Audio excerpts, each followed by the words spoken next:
এই আমরা এসে গেছি এখন দার্জিলিংয়ে। এইটা হচ্ছে আমাদের হোটেলটা, যদিও এই হচ্ছে ওয়াশরুম। অতটা ভালো লাগেনি হোটেলটা আমার।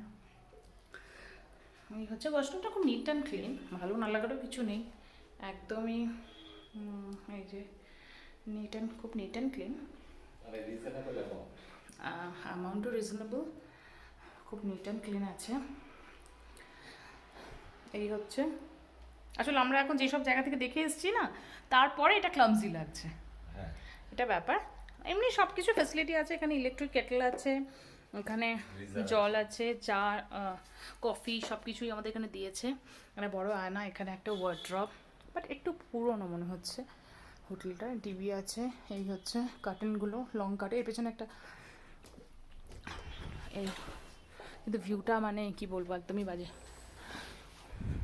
এত অফবিট প্লেস ঘুরে এসেছি আমরা, মেবি সেই জন্য এটা আমাদের লাগছে। এমনি ক্লামজি না।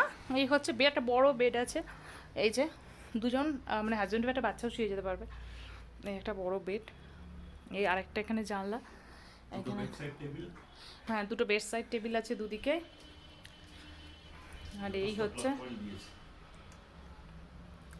এমনি ঠিকঠাকই আছে। ওই আমি একটুখানি এসে জ্যাকেট ম্যাকেট খুলে ফেলেছি, এত গরম লাগছিল। এই হচ্ছে বেড, এই দুটো রুফ, দুটো উইন্ডো, ছোট্ট খাট্ট ঠিকই আছে। এটা চেয়ার, এখানে বলার যে সকালবেলা কোনো উইন্ডো না খুলেই রাখাটা বলে দিয়েছে, কারণ এখানে মাংকি চলে আসে, পাশেই টেম্পল আছে।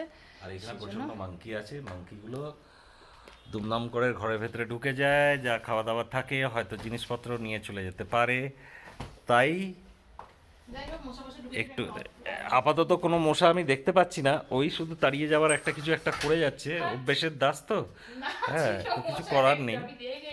হ্যাঁ, ওর চোখেই পড়ছে, কিন্তু এতক্ষণ ধরে আমি ছিলাম, আমার চোখে তো মশা কেন, কোনো কিছুই পড়ে নেই। তো যাই হোক, ওটা তো এই দেখো, বললাম না